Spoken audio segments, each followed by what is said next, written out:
aos 2 anos. Podemos ir abrindo as nossas Bíblias no Salmo 107.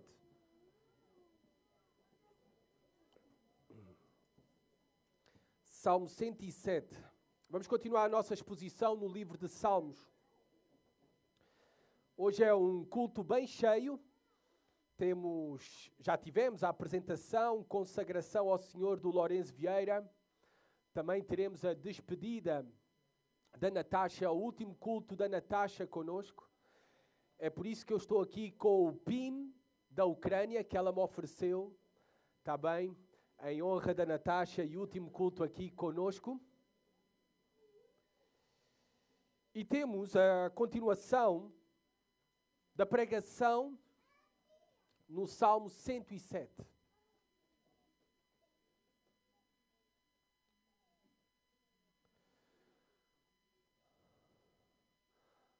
Das maiores dores da vida está sem dúvida a dor de ter sido traído por aqueles que te eram mais próximos. Quem já experimentou esta dor sabe bem que há uma profunda dor que acompanha a traição daqueles que te são próximos. E quanto mais próximos, maior a dor. Na verdade, esta dor a curto prazo pode até chegar a ser desesperante para as nossas almas. Numa das muitas biografias de Santo Agostinho, conhecido por Santo Agostinho, nós o conhecemos como Agostinho, e este grande líder, pastor, teólogo da história cristã, numa das suas biografias, Agostinho, este homem de Deus, ele menciona que foi traído muitas vezes pelos seus amigos mais próximos. E como tal, ele decidiu confiar a sua vida somente a Cristo.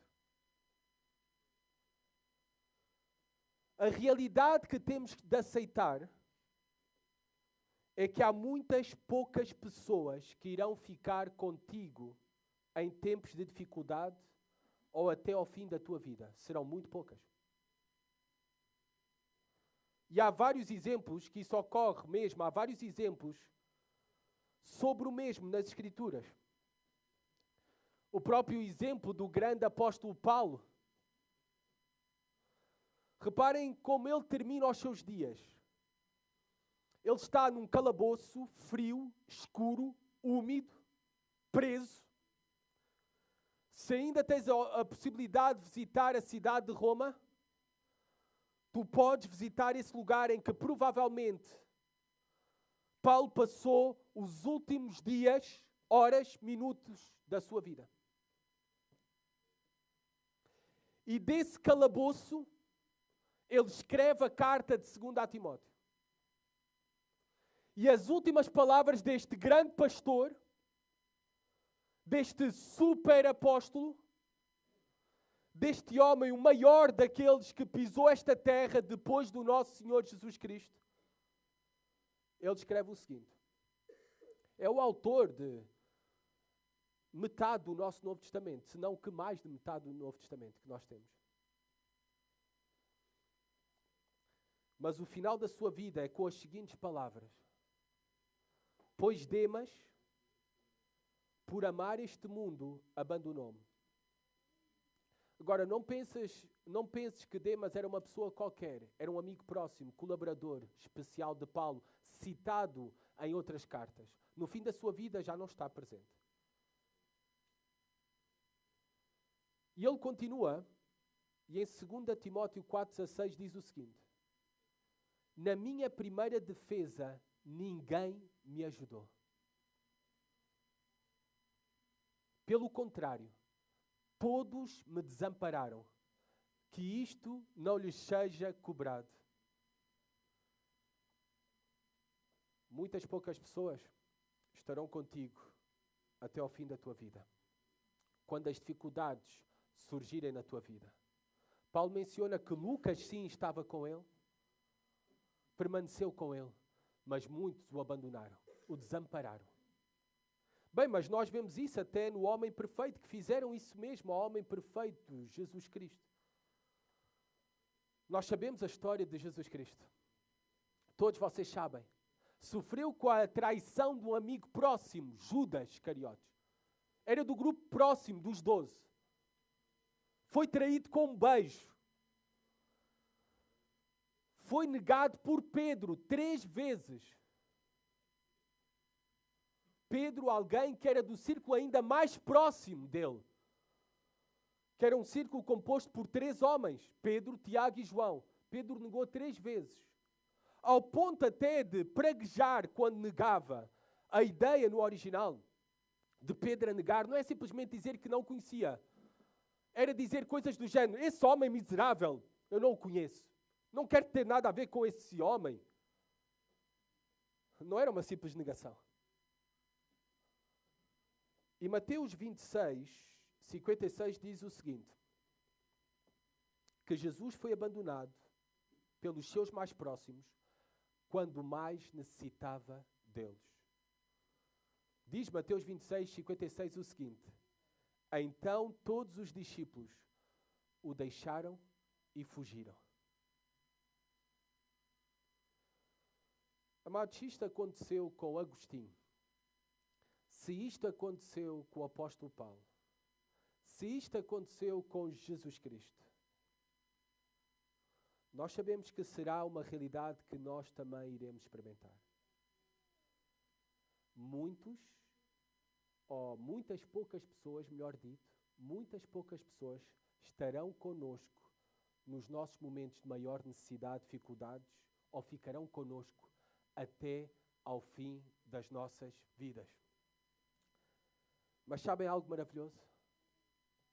O que podemos estar sim seguros é no amor leal de Deus por nós. Ele nunca abandonará nenhum dos que são seus. Todos até nos podem abandonar. Podemos até não achar socorro dos nossos mais próximos. Mas há uma coisa segura: durante todos os dias da nossa vida, de toda a nossa peregrinagem aqui na terra, Deus nunca nos abandonará. Podemos sempre estar seguros e confiados e descansados no seu amor leal. E é sobre isto mesmo que fala o Salmo 107. O Salmo 107 dá um grande destaque ao amor leal de Deus. É o primeiro salmo da última coleção de salmos que aparece aqui no livro de Salmos. Vocês sabem, já temos falado sobre isso, que o livro de Salmos é dividido em 5 coleções. Todas elas organizadas com um propósito. Que começam com o propósito, não é, de uma introdução sobre a importância da palavra de Deus, sobre a importância do rei escolhido por Deus no Salmo 2 para reinar para todo o sempre, e que nós, como povo de Deus, dependemos tanto da palavra de Deus, da lei de Deus, e dependemos do Filho de Deus, do rei escolhido por Deus para reinar para todo o sempre. Na nossa peregrinagem, e por isso as primeiras divisões que temos estado a tentar ver salmos de cada uma das divisões da coleção do livro de Salmos, fala desta peregrinagem do povo de Deus no exílio, dos seus lamentos, dos seus sofrimentos. E estamos a chegar agora à reta final. Esta reta final da peregrinação nossa, que é um retrato da peregrinação do povo de Deus aqui na terra, de todo o povo de Deus de todos os tempos.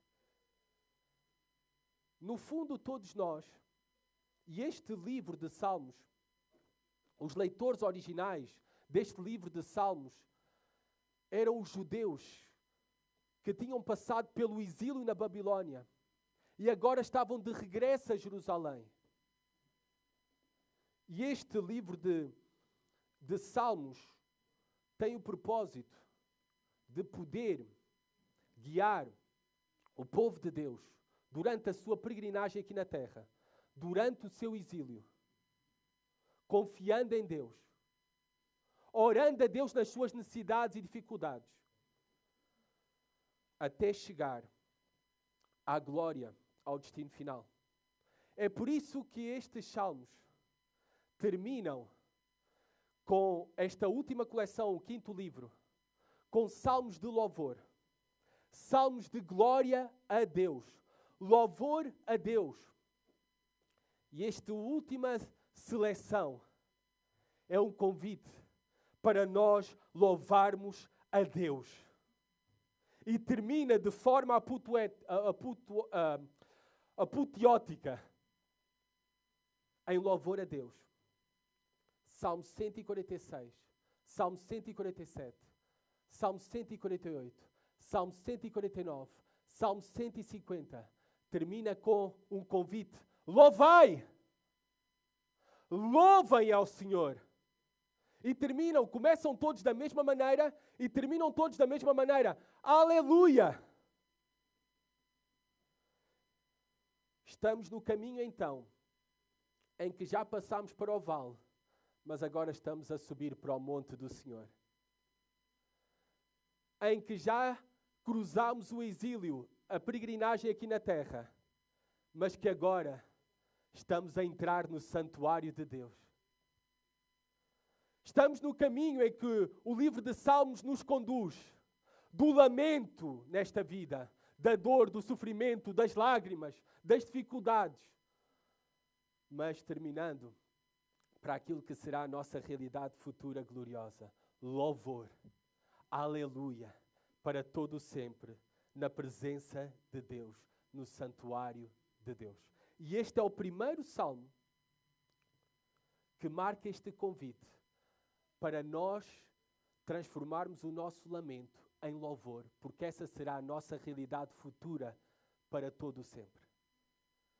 Vamos ler então primeiramente os 3 primeiros versículos deste salmo e o último versículo, porque eles nos apresentam o resumo principal da mensagem deste salmo.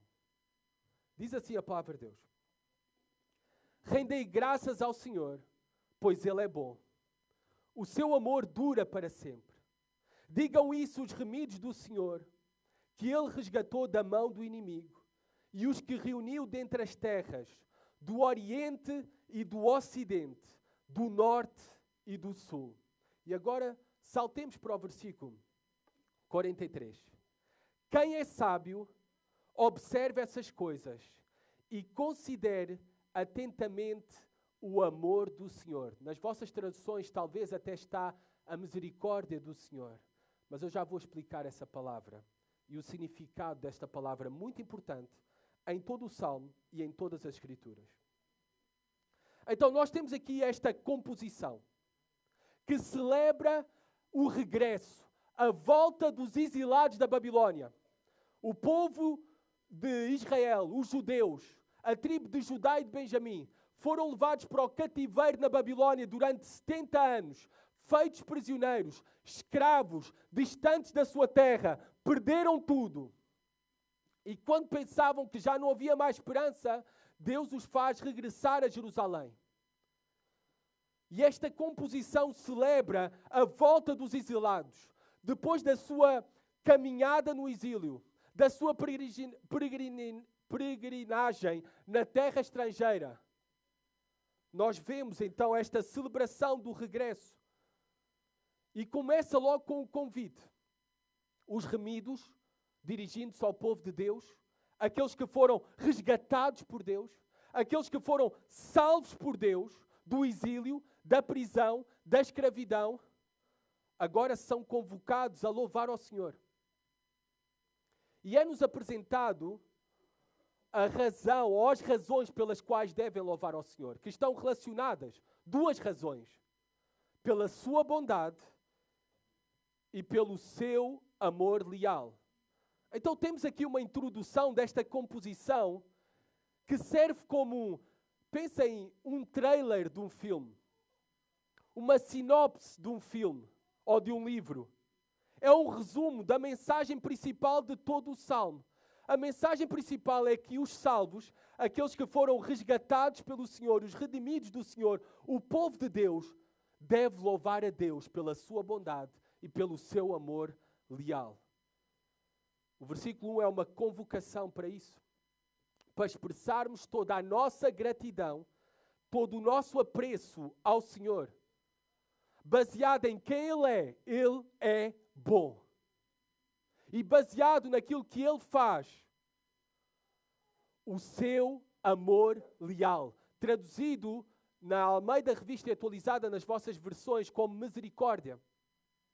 Mas o sentido da palavra é amor leal. Porque essa palavra, no hebraico, é zed, que é muitas vezes traduzida nas nossas Bíblias como misericórdia, é uma palavra muito difícil de traduzir para um outro idioma. Ela reúne um sentido muito rico, esta palavra é sed. Ela reúne o sentido de amor, ela reúne o sentido de generosidade, ela reúne também a ideia de um compromisso duradouro, de alguém manter a sua palavra. E tudo isto não baseado no mérito do outro. Por isso, uma melhor tradução do sentido é amor leal. O amor leal de Deus que dura para sempre. O amor leal que é uma ação, não é apenas um sentimento. Se traduz numa ação favorável para com o seu povo, os seus escolhidos. Então reparem, o convite para louvarmos a Deus é olharmos para o seu amor leal.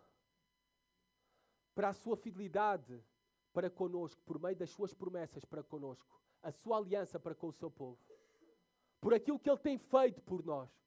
Por aquilo que Ele já fez e por aquilo que ainda Ele fará. É um convite a olharmos para quem Ele é. Ele é bom. O facto de Deus ser bom significa que não existe nenhum mal nele.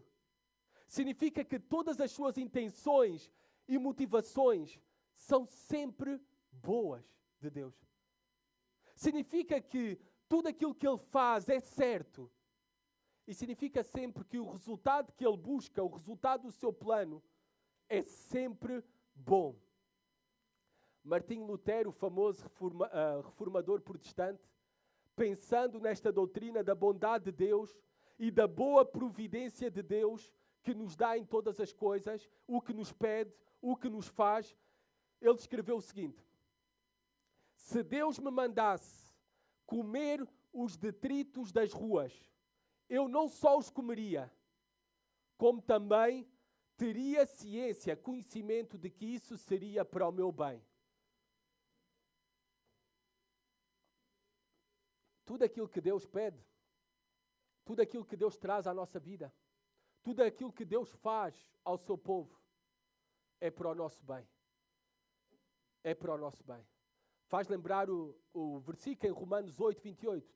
Este famoso versículo, tantas vezes citado, até citado de uma maneira repetitiva por mim, ao longo da exposição do livro de Salmos, porque todas as coisas cooperam para o bem daqueles que amam a Deus. É a confiança na bondade de Deus. É a confiança no amor leal de Deus. Versículo 2. Digam isso os remidos do Senhor, que Ele resgatou da mão do inimigo e que os reuniu dentre as terras do Oriente e do Ocidente, do Norte e do Sul. Os remidos do Senhor, é assim que o povo de Deus é conhecido ao longo da história. Remidos, porque fomos resgatados. Remidos, porque fomos resgatados para Deus. Ele nos comprou para Ele. Somos sua herança, sua propriedade. Tendo também um grande Redentor que nos resgatou. Quem é o nosso grande Redentor? Quem é o nosso grande resgatador? O próprio Deus. E para nós sabemos na pessoa de Jesus Cristo. Na pessoa de Jesus Cristo. Deus usou naquele tempo, e os leitores originais tinham isso bem presente, um instrumento para resgate dos judeus de regresso à sua terra. Esse instrumento foi Ciro. Ciro, rei da Pérsia, foi instrumento usado para dar liberdade ao seu povo. para que os judeus regressassem à sua terra. Mas foi Deus que moveu o coração de Ciro. E o povo de Deus tinha isso bem presente. Digam isso os remidos do Senhor, que Ele resgatou da mão do inimigo. E que os reuniu. Deus foi quem reuniu o seu povo. Lembram-se, eles foram levados pelo império. Eles foram dispersos pelo Império Babilônico e depois estavam dispersos no Império Medo-Persa que veio conquistar o Império Babilônico. Mas Deus reuniu o seu povo. E parece que este Salmo 107 é a resposta ao Salmo 106. Reparem o versículo do Salmo 106, 47, como termina o Salmo, no versículo 47. Salva-nos, Senhor, nosso Deus, e congrega-nos dentre as nações, para que louvemos o teu santo nome e nos gloriaremos em teu louvor. Salva-nos, ó Deus, resgata-nos, ó Deus, livra-nos, ó Deus. E Deus o fez. Este salmo é para destacar e louvar a Deus pela resposta, pela salvação que alcançaram. E Deus os congregou, os reuniu dentre as nações. Deus sempre teve um povo. Deus sempre foi fiel ao seu povo. Deus continua a ter um só povo. Esse povo também que agora Deus ajuntou em Jesus Cristo. De todos os povos, judeus e gentios, Deus fez um só povo em Jesus Cristo. A igreja. É isto que temos como bela imagem diante dos nossos olhos esta mesma manhã. Deus tem reunido das nações, norte, sul, oeste, este. Deus tem reunido um só povo, por meio do grande resgatador, Jesus Cristo. E Ele nos tem dado liberdade, salvação da mão do inimigo, da mão de Satanás, ao qual todos os homens estão presos e cativos nas suas mãos, nas suas garras, mas através da obra de Jesus Cristo na cruz, Satanás foi derrotado. E através do sangue precioso de Jesus Cristo derramado naquela cruz, nós fomos comprados por esse preço, alto preço, precioso, comprados para Deus, para ser propriedade de Deus. E como é que sabemos se já fomos resgatados? Sabemos isso se nós, na verdade, crermos em Jesus Cristo como nosso Salvador. Se crermos em Deus e no seu Filho como o nosso Senhor e crermos em Jesus Cristo e na sua obra como o nosso Salvador e como a única e suficiente para a nossa salvação. A sua obra como única e suficiente para a nossa salvação. Deus é bom. Relembremos-nos disso. Deus foi bom para com o seu povo no passado. Ainda mais nós temos razões, maiores motivos e maiores razões para louvarmos a bondade e o amor de Deus. Porque não apenas nos salvou sobre alguma circunstância desta vida, como foi no passado, ao libertar o povo de Israel no exílio, mas nos salvou para todo o sempre. Nos salvou para nos dar vida eterna com Ele para todo o sempre. Unicamente por causa do seu amor leal, fiel às suas promessas, não por causa de nenhum mérito nosso. Por isso é que Deus deve ser louvado. Por quem Ele é. Por aquilo que Ele tem feito. Ele deve ser louvado. E louvar a Deus, render graças a Deus, ter gratidão nos nossos corações, é a resposta natural que deve brotar de quem entende quem é Deus e tudo aquilo que Deus tem feito por nós, por ti. E é certo que aqueles que louvam com mais força, com mais vigor, é quem é mais consciente de onde Deus o salvou e de como foi salvo. Somente aqueles que são conscientes de onde Deus o salvou e de como foi grandemente salvo, é que louvam a Deus com mais vigor. E este é o convite deste salmo, a louvarmos a Deus de todo o nosso coração, com todo o nosso vigor, olhando para o seu amor leal, para a sua bondade, em resgatar-nos, em salvar-nos, em perdoar-nos, em dar-nos vida eterna. E se somos conscientes de quem Ele é e quanto mais somos e de como fomos salvos, mais seremos um povo consagrado à ação de graças, ao louvor e à profunda adoração.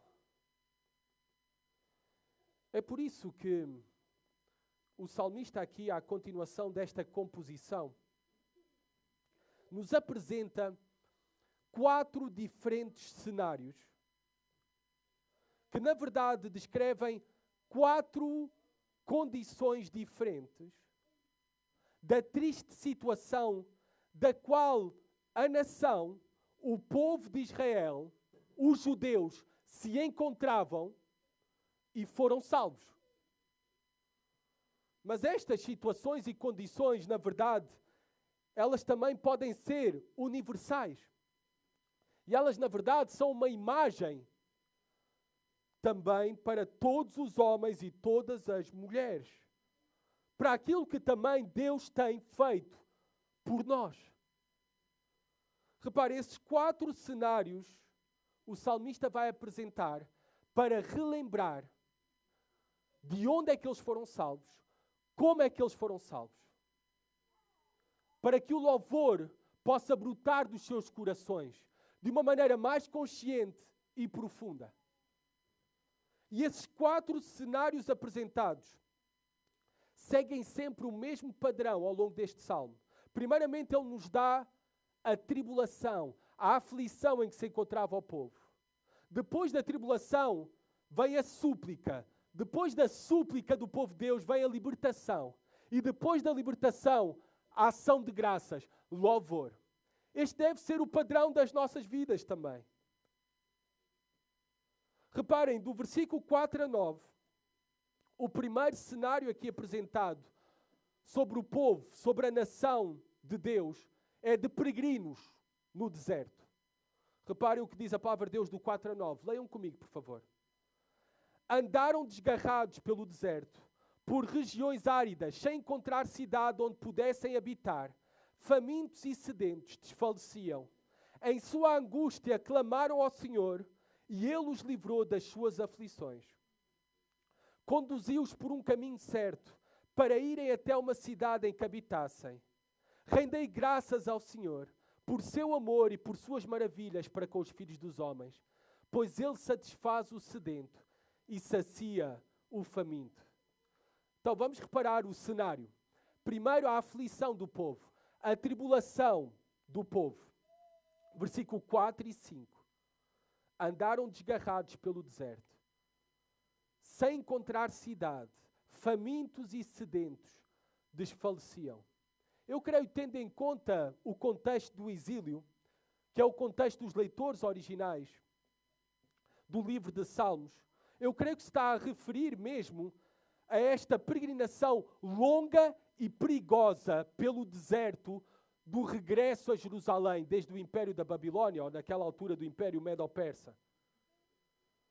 E como nós bem sabemos, pelos filmes, não creio que nenhum de nós tenha tido a experiência de estar num deserto, mas o deserto é um lugar árido e sem vida. E foi nessas terríveis condições que o povo de Israel peregrinou. Não teve uma morada segura enquanto vaguearam no deserto. Foi longa a sua jornada, sem recursos no deserto, e numa longa jornada passaram por muitas necessidades, passaram fome, sede, desfaleceram. Esta é a ideia de que ficaram sem forças para seguir em frente. E aqui o deserto, que foi uma realidade de peregrinação para a nação de Israel, para os judeus no regresso a Jerusalém. Na verdade, o deserto também nas Escrituras mais do que um lugar específico. É uma analogia perfeita em toda a Bíblia de uma condição em que nós nos encontramos neste mundo. Como peregrinos e exilados que somos. É assim que o apóstolo Pedro se refere aos cristãos. Somos peregrinos em terra estrangeira. E vivemos numa realidade afetada pelo pecado, amaldiçoada, um deserto, sem vida, árida, cheio de dificuldades, ameaças, perigos. E muitas vezes somos conduzidos para o deserto pelo próprio Senhor, para sermos provados por Deus. Deus fez isso com o seu povo. Deus fez isso também com Jesus Cristo, com o seu Filho. O enviou para o deserto para ser provado pelo próprio Satanás. Esta é a realidade em que nós vivemos também, peregrinando no deserto. E muitas vezes conduzindo-nos, Deus, a uma grande necessidade. Para quê?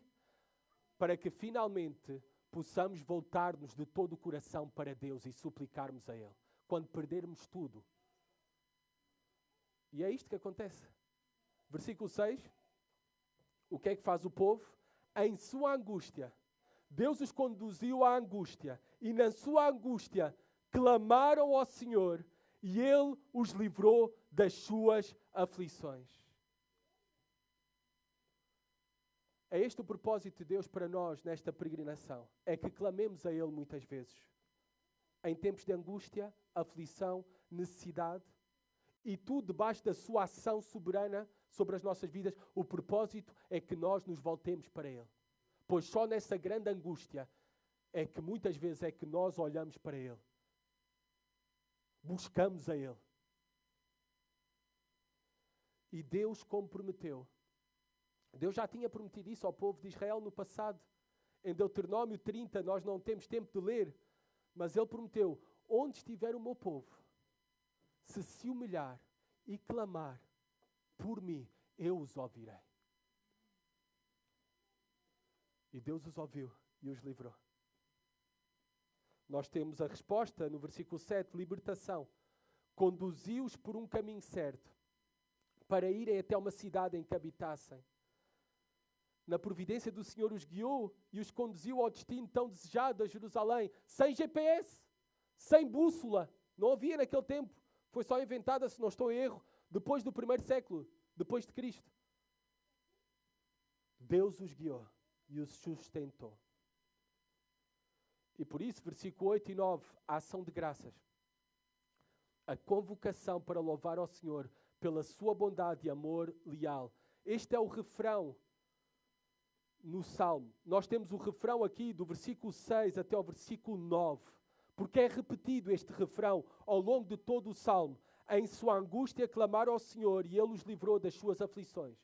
E é repetido também este refrão, o versículo 8. Rendei graças ao Senhor por seu amor e por suas maravilhas para com os filhos dos homens. Pois Ele satisfaz o sedento e sacia o faminto. Deus é quem é o provedor de todas as necessidades do seu povo. Ele os sustentou no deserto. Ele os guiou até ao fim da sua peregrinagem. Esta deve ser também a nossa confiança na nossa peregrinagem. Deus não nos prometeu livrar do deserto, nem de angústias, nem de aflições, nem de necessidades. Deus não nos prometeu. Mas se nós nos humilharmos, clamarmos a Ele, Ele ouvirá o seu povo. Ele jamais nos abandonará. E Ele nos guiará seguros até entrarmos nos portais da cidade da Jerusalém celestial. Esta é a confiança que nós devemos ter. E o salmista diz, podemos ter, que assim será. Por isso, louvem a Deus. Louvem a Deus, que nos guia com a sua palavra. Lâmpada para os meus pés é a tua palavra e luz para os meus caminhos. Nesta peregrinagem. Ele é que também neste deserto das nossas vidas nos sustenta com aquilo que nós precisamos. Por isso não estejamos ansiosos com o que havemos de comer ou de vestir, pois o nosso Pai conhece todas as nossas necessidades. Mateus capítulo 6. Ele também é o único que nos dá satisfação e que pode dar satisfação à nossa alma. O próprio Senhor Jesus lhes disse: eu sou o pão da vida, aquele que vem a mim não terá fome. E quem crê em mim nunca terá sede. Eu sou o pão da vida, aquele que vem em mim não terá fome, e quem crê em mim nunca terá sede. Essa é a nossa confiança no seu amor leal. Mesmo que estejamos a atravessar desertos nas nossas vidas, durante a nossa peregrinagem neste mundo, nós podemos confiar que Deus jamais nos abençoará e que Deus nos guiará seguros até ao nosso destino final. Cenário 2 é-nos apresentado o versículo 10 a 16. Presos em trevas e sombras da morte. Versículo 10 a 16 diz isso mesmo. Os que se assentavam nas trevas e na sombra da morte, oprimidos e acorrentados, por se terem rebelado às palavras de Deus e desprezado o conselho do Altíssimo, submetidos a trabalho forçado, tropeçaram e ninguém os ajudou. Em sua angústia clamaram ao Senhor e Ele os livrou das suas aflições. Tirou-os das trevas e da sombra da morte e quebrou suas correntes. Rendei graças ao Senhor por seu amor e por suas maravilhas para com os filhos dos homens, pois quebrou as portas de bronze e despedaçou as trancas de ferro. Reparem, versículo 10 a 12, nós temos a situação, a condição de tribulação, retratada com as imagens de trevas, sombras da morte, opressão, que têm a ideia aqui, estavam presos, mas estavam numa condição miserável. Estavam acorrentados, literalmente também, diz o texto aqui, acorrentados com ferro, correntes de ferro, literalmente é isso que significa. E toda esta linguagem está-se a referir à época do exílio na Babilónia. É certo que alguns comentaristas dizem que pode ser uma referência ao período no Egito, em que foram escravos ali por cerca de 400 anos no Egito.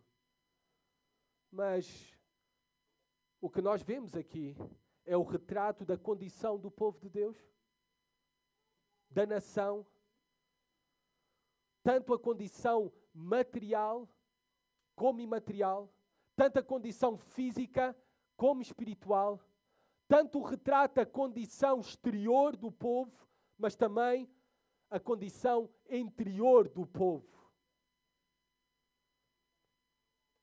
E o versículo 11 nos dá a razão pelas quais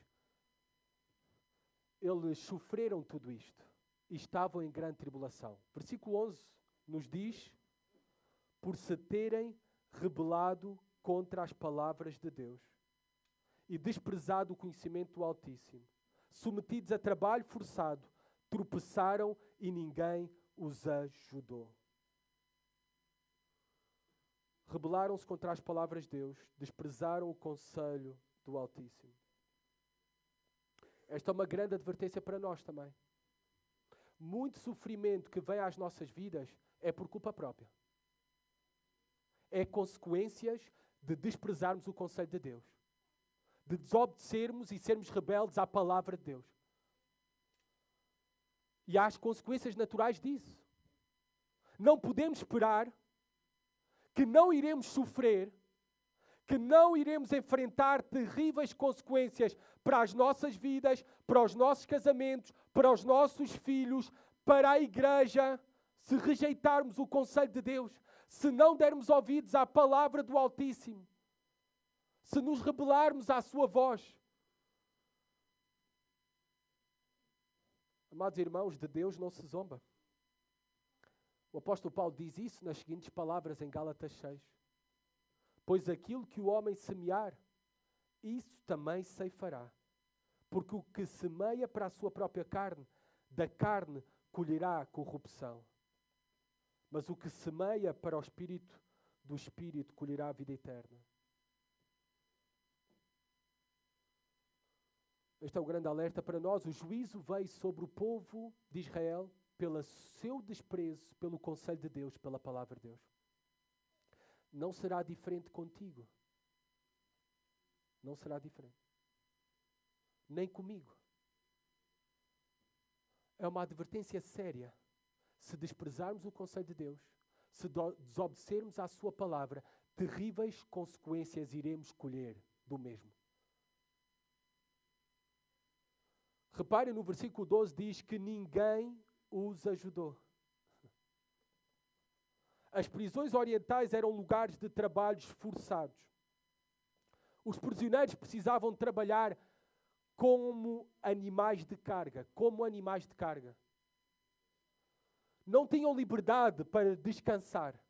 Não tinham ninguém para socorrê-los. Estavam presos com correntes de ferros, submetidos a trabalhos forçados, caíam sob o peso da carga e não havia ninguém que lhes estendesse a mão. Não havia direitos humanos naquele tempo. A única coisa que sofriam era opressão e desprezo. Quando ninguém os ajudou, quando estavam no momento de maior necessidade e ninguém os socorria, aí sim eles suplicaram a Deus. Agora vem a súplica, não é? Depois da tribulação, a súplica. Versículo 13. Em sua angústia clamaram ao Senhor e Ele os livrou das suas aflições. Reparem, eles sofreram tudo isto porque desprezaram a Deus. Mas quando se voltaram para Deus, o amor leal de Deus é seguro. Mesmo nós sendo infiéis, Deus permanece fiel. Se nos humilharmos e voltarmos para Deus, Ele nos irá ouvir e nos irá socorrer. Qualquer que seja a circunstância e condição em que nós estivermos. Libertação receberam, versículo 14, tirou-os das trevas e da sombra da morte e quebrou as suas correntes. Que bela imagem daquilo que Deus fez ao libertar o povo de Israel da mão do inimigo, mas também que maravilhosa imagem aqui, que ilustra bem uma obra muito maior que Deus fez por nós, para a nossa redenção, para a nossa salvação. Paulo usa esta imagem em Colossenses capítulo 1, versículo 13 e 14, para falar da nossa salvação, da nossa redenção. Diz assim Paulo: Ele nos tirou do domínio das trevas e nos transportou para o reino do seu Filho amado, em quem nós temos a redenção, isto é, o perdão dos pecados. Em Lucas 4, versículo 18 e 19, reparem o que é que Jesus faz e veio fazer. Lucas 4, versículo 18 e 19.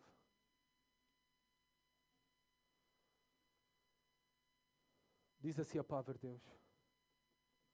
Lendo o livro de Isaías e as promessas em relação ao Messias, em relação a Cristo, a Jesus Cristo. O Espírito do Senhor está sobre mim, porque me ungiu para anunciar boas novas aos pobres. Enviou-me para proclamar libertação aos presos e restauração da vista aos cegos, para pôr em liberdade os oprimidos e para proclamar o ano aceitável do Senhor.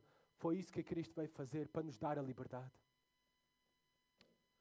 E somente em Jesus Cristo nós podemos ser verdadeiramente livres do poder do pecado, das garras de Satanás, da condenação eterna, da opressão do pecado, da lei que nos condena. Em Cristo nós temos liberdade. Em Cristo nós somos salvos. Em Cristo nós somos verdadeiramente livres para todo o sempre. Não há mais condenação. Por isso, o convite para a ação de graças. Novamente, versículo 15. Rendei graças ao Senhor por seu amor e por suas maravilhas com os filhos dos homens. Pois quebrou as portas de bronze e despedaçou as trancas de ferro. Louvemos ao Senhor. Louvemos ao Senhor. Porque Ele é o único que tem poder para libertar-nos. Louvemos ao Senhor porque Ele já nos libertou do poder do pecado. Todos aqueles que já receberam o perdão dos pecados por meio de Jesus Cristo, de abraçarem Jesus Cristo como seu Senhor e Salvador, já foram libertos. Não há mais condenação. E isso unicamente pelo poder de Deus, a graça de Deus, o amor de Deus, a bondade de Deus. Também uma aplicação para ti, talvez que estás a lutar com algum pecado e te sentes preso, escravo a esse pecado. Seja o pecado da pornografia, da murmuração quanto aos irmãos, da maledicência, e parece que estás escravo, cais repetidamente no mesmo. Deus tem o poder de libertar-te. Volta-te para Ele e suplica a Ele. Clama a Ele e Ele tem o poder de libertar-te. Libertar aqueles que estão oprimidos, presos. Ele tem esse poder. Por isso é digno todo o nosso louvor. Continuando, cenário 3. Doentes por causa da insensatez dos seus pecados, versículo 17 a 22. Os insensatos serão afligidos por causa das suas práticas corruptas e das suas maldades. Eles rejeitaram todo o tipo de comida e chegaram perto das portas da morte. Em sua angústia clamaram ao Senhor e Ele os livrou das suas aflições. Enviou a sua palavra e os curou, livrando-os da destruição. Rendei graças ao Senhor por seu amor e por suas maravilhas, para com os filhos dos homens ofereçam sacrifícios de louvor e proclamem as suas obras com alegria. Reparem o versículo 17, fala-nos da tribulação, versículo 17 e 18 em que se encontravam. Aqui é doentes por causa da sua insensatez, por causa dos seus pecados, da insensatez dos seus pecados. Se encontravam doentes. Versículo 17 e 18 fala sobre isso. É a tolice, a insensatez, que adoece as nossas almas e também pode adoecer os nossos corpos. Versículo 18. Reparem os sintomas de doença. Até perderam o apetite e estiveram às portas da morte. Vocês sabem, quando estão doentes, podem ter o vosso prato favorito à vossa frente. Aquilo será como lixo para vocês. Não têm vontade de comer. E eles ficaram doentes por causa da insensatez dos seus pecados, diz o texto. Como consequência dos seus pecados. Alma e corpo. E nesse momento de grande necessidade, perto das portas da morte, uma condição grave, em que temiam pela própria vida, foi nesse ponto extremo que eles se voltaram finalmente para Deus. Suplicaram a Deus, versículo 19, em sua angústia clamaram ao Senhor, e Ele os livrou das suas aflições. Libertação. Nós vemos aqui, versículo 20, enviou a sua palavra e os curou, livrando-os da destruição. Foram curados, muito interessante, por meio da palavra de Deus. E foram livres da morte, da destruição. Esta é a importância do ministério da palavra para a alma. O pecado muitas vezes adoece as nossas almas e os nossos corpos. E a única liberdade, cura, consolo, conforto que tu vais achar é na palavra de Deus. Por isso a importância do ministério da palavra para as nossas almas. Pois a palavra de Deus é suficiente para toda e qualquer circunstância em que esteja o povo de Deus. Ela é suficiente e poderosa. É por isso que eu costumo dizer que a igreja tem um fundamental e importante papel para ajudar todos aqueles que sofrem, mesmo até de doenças. Até mesmo daquelas doenças que se dizem as doenças da mente. E temos por meio de fazer uso da suficiente palavra de Deus para a nossa salvação, santificação, em toda e qualquer circunstância. Não podemos ignorar esta realidade espiritual em que nós estamos. Em que muitas vezes estamos doentes e até às portas da morte por causa dos nossos pecados. E a única cura, a única medicina é a palavra de Deus. que restaura a alma. É voltar-se para Deus em arrependimento dos seus pecados. E Deus aí dará cura ao corpo também. Nela, na palavra de Deus, nós temos o poder para a cura das nossas almas enfermas pelo pecado. E nela temos o poder da vida de Deus para nós. O poder também de salvar-nos da destruição futura. A palavra de Deus, ela é tudo para nós. Ações de graças, versículo 21 e 22. Repetidas aqui, este mesmo verso de convite para render graças ao Senhor, pela sua bondade e seu amor leal. E por último nos apresenta o último cenário. Tempestades no mar. É assim nos apresentado, do versículo 23 ao 32. Os que vão para o mar em navios, os que fazem comércio nas grandes águas, esses veem as obras do Senhor e as suas maravilhas nas profundezas, pois Ele dá ordens e faz levantar o vento tempestuoso, que eleva as ondas do mar. Eles sobem ao céu, descem às profundezas, desfalecem em angústia, balançam e cabaleiam como bêbados e perdem todo o senso. Em sua angústia clamaram ao Senhor e Ele os livrou das suas aflições. Fez parar a tempestade e as ondas se acalmaram. Então eles se alegraram com a bonança e assim os conduziu ao porto desejado.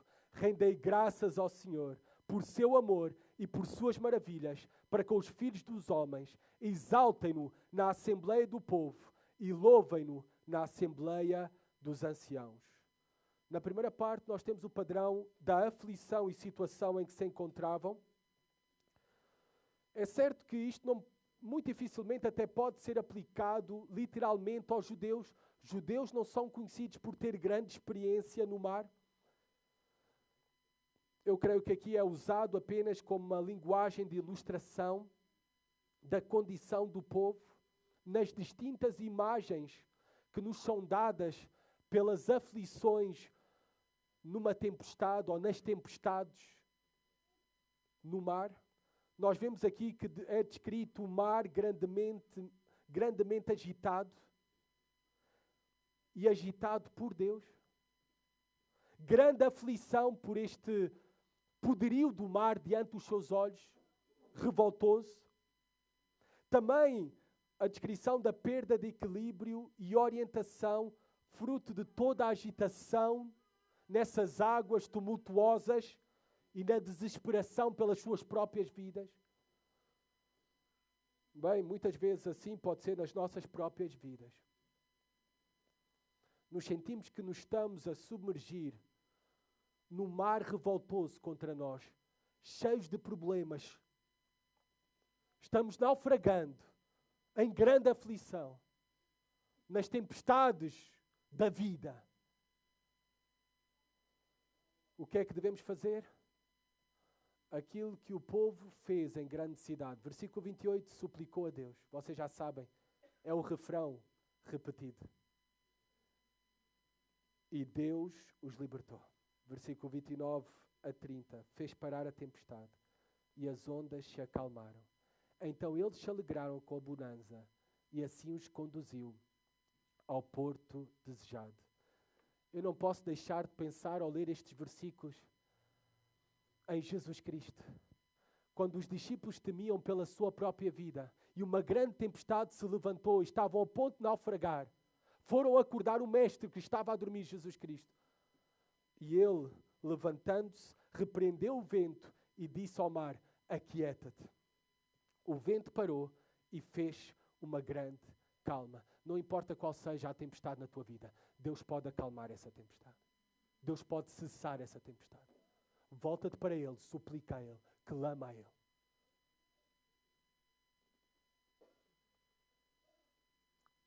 E Ele o faz. Versículo 31 e 32, por isso devemos render-lhe graças. O mesmo convite, o mesmo refrão. E reparem aqui, agora já não é render graças unicamente individualmente, mas diz, rendam graças na adoração comunitária. Reparem, versículo 32, exaltem-no na assembleia do povo e louvem-no na assembleia dos anciãos. Ou seja, é um convite para adorar ao Senhor de maneira comunitária. É por isso que cantamos ao domingo. É por isso que o povo evangélico gosta de cantar, louvar, juntos, adorar a Deus por tudo aquilo que Ele tem feito por nós, pelas promessas que nós temos nele. Por isso é que nós cantamos. E não o fazemos sozinhos nas nossas casas. Nos reunimos para adorar juntos ao Senhor, para engrandecer o nome do nosso Deus juntos.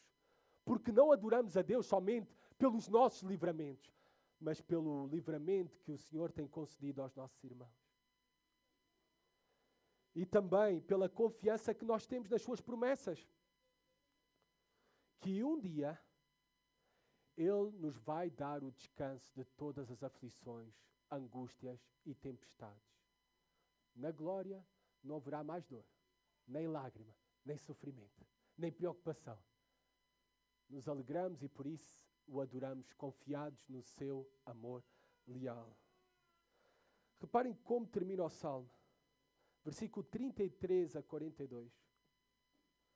O foco agora já não é o povo de Israel. Agora é somente Deus. A soberania de Deus sobre todos e todas as coisas. Do versículo 33 ao 42. Acompanha-me na leitura da palavra de Deus. Ele, Deus, transforma rios em deserto e nascentes em terra árida, a terra frutífera em deserto salgado, por causa da maldade dos que nela habitam. Transforma o deserto em lagos e a terra seca em nascentes, e faz habitar ali os famintos, que edificam uma cidade para a sua habitação. Semeiam campos e plantam vinhas, que produzem muitos frutos. Ele os abençoa, de modo que se multiplicam de forma extraordinária e não permite que seu gado diminua. Quando decrescem e são abatidos por opressão, aflição e tristeza, Ele lança desprezo sobre os príncipes e os faz desgarrar pelo deserto onde não há caminho. Mas Ele tira o necessitado da opressão para um lugar seguro e lhe dá descendentes como um rebanho.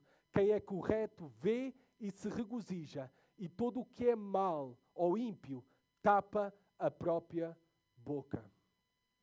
Resumindo, o que está a dizer o salmista é que é o Senhor quem realiza todas as coisas. Ele é o soberano sobre todos e todas as circunstâncias. Seja tudo aquilo que Ele realiza em favor do seu povo, dos seus redimidos, ou seja tudo aquilo que Ele realiza também para disciplinar o seu povo, seja nas provações, seja nas bênçãos, seja transformar em terra árida em frutífera em árida, sejam em tempos de paz ou de guerra, seja para os príncipes ou para o povo, é Deus que age em todos e em todas as coisas, em todo o tempo, nas nossas vidas. Ele é o soberano. E por isso, tudo vem de Deus e tudo deve ser abraçado como tal, que vem da parte de Deus para as nossas vidas. Mesmo até que seja a aflição, mesmo até que seja as tempestades, mesmo até que seja o deserto, mesmo até que seja a doença, Deus tem um propósito e sempre é bom. E Ele sempre se manterá leal a nós. O seu amor leal conosco nos irá acompanhar para sempre. Para sempre. Por isso, versículo 42. Os retos, olhando para esses tempos difíceis, como para os tempos de bênçãos, os retos, os justos, devem se alegrar. Porque tudo aquilo que Deus faz é bom e com bons propósitos. Os ímpios, aqueles que praticam o mal, devem fechar a boca. Porque Ele é Deus. Ele é o único soberano.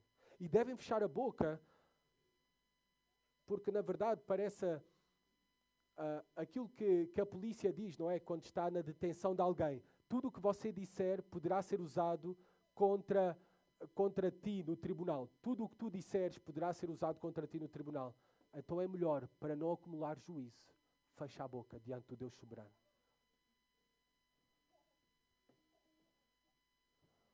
O texto termina com o versículo 43. Quem é sábio, observa estas coisas e considera atentamente o amor leal do Senhor.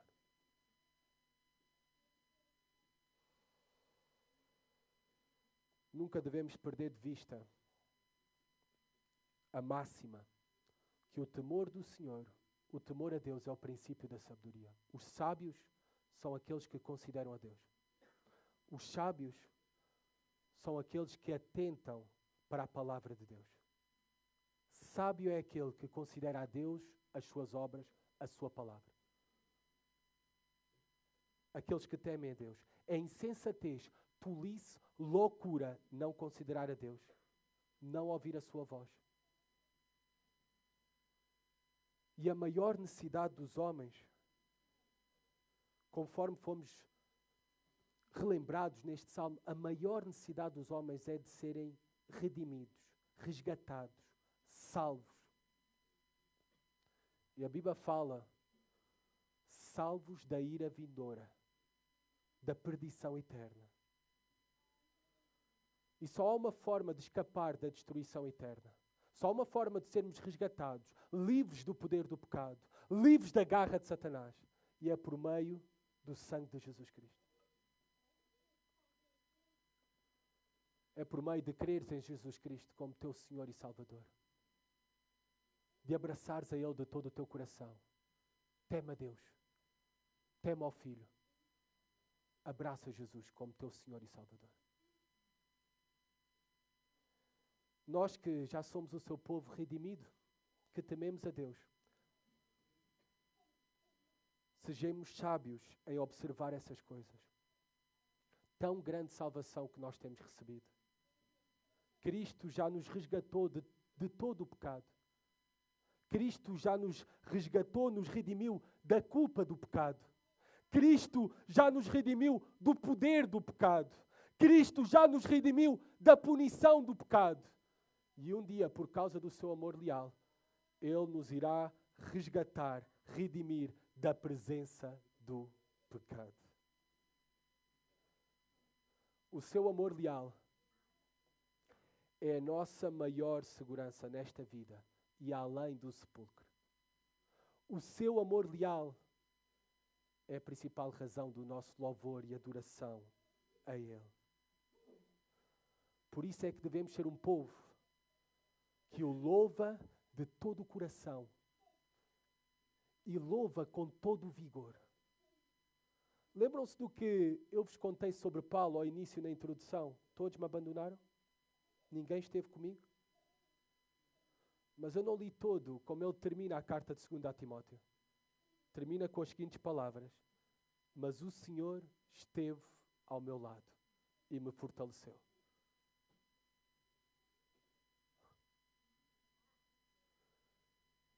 Amada igreja, povo de Deus, adoremos o Senhor.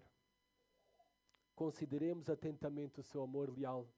Ele jamais abandonará aqueles que são seus. Ele jamais abandonará os seus filhos. Ele jamais abandonará o seu povo. Mesmo na nossa infidelidade, Deus permanecerá fiel. Nós sabemos que existimos. E nós sabemos que iremos existir para sempre, devido unicamente à sua bondade e amor leal. Por isso, rendemos graças ao Senhor. Louvemos o único que é digno. Celebremos, cantemos quão grande e maravilhoso é o nosso Deus. E vamos fazê-lo isto agora mesmo, está bem? Cantemos sabiamente, considerando quem Ele é, as suas obras, a sua bondade e o seu amor leal por nós. E vamos terminar o culto desta forma, louvando ao Senhor de todo o nosso coração.